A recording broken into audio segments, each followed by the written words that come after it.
Part 4 begins in the quiet aftermath, the kind of quiet that isn't peaceful but charged, like a courtroom after a verdict, where everyone knows something irreversible has just happened, even if no formal ruling was issued. The confrontation between Jasmine Crockett and Pam Bondi didn't end when the questioning clock expired. It lingered in headlines, in social media debates, in late-night commentary, and most importantly, in the minds of viewers who felt that the ghost of Jeffrey Epstein still hovers over America's conversation about power and protection. Because here's the uncomfortable truth. Some scandals don't just fade into history, they crystallize into symbols. And when a name becomes a symbol, every related hearing becomes a referendum not just on facts but on trust. That's why this moment felt bigger than the individuals involved. It tapped into a national unease about whether justice scales equally, whether influence bends outcomes, and whether institutions are capable of confronting their own shadows without defensiveness. What struck me most in this phase of the story is how both sides seemed to understand that the audience extended far beyond the chamber walls. Crockett wasn't merely addressing Bondi, she was addressing viewers who have long questioned how earlier plea agreements were structured, who have wondered why certain outcomes felt insufficient to the scale of alleged harm.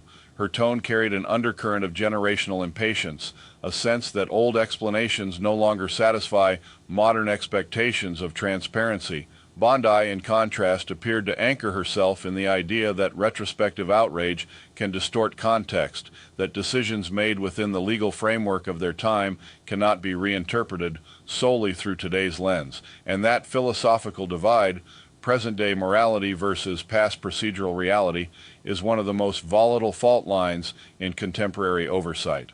It forces us to ask, do we judge historical decisions strictly by the rules in place at the time, or by evolving standards of public conscience? There's also the human dimension that often gets overshadowed by political framing.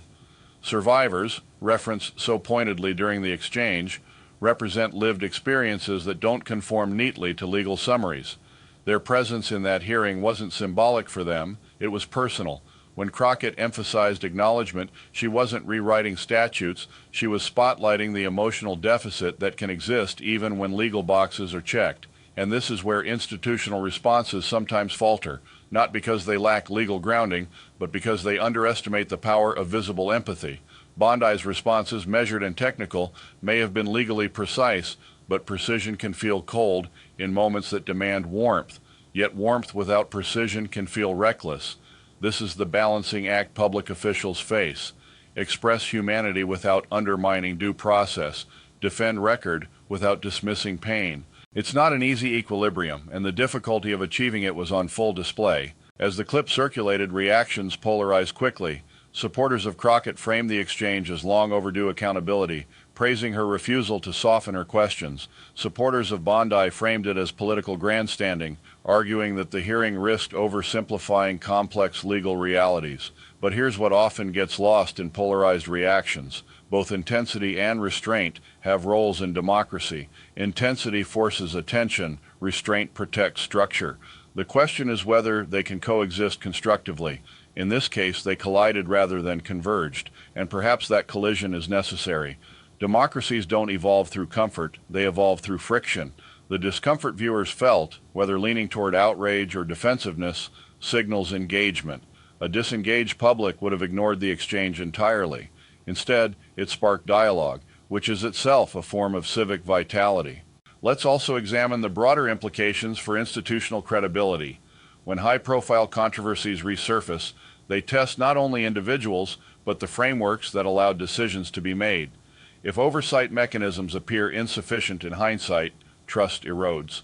Crockett's line of questioning implicitly challenged whether safeguards were robust enough at the time.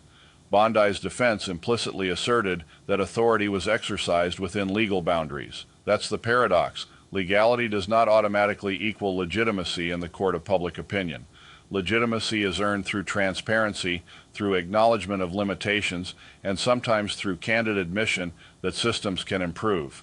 If institutions respond to scrutiny with openness rather than deflection, credibility strengthens. If they respond with rigid defensiveness, suspicion deepens. The exchange placed that dynamic under a microscope. And then there's the strategic layer, the understanding that moments like these can shape political identity.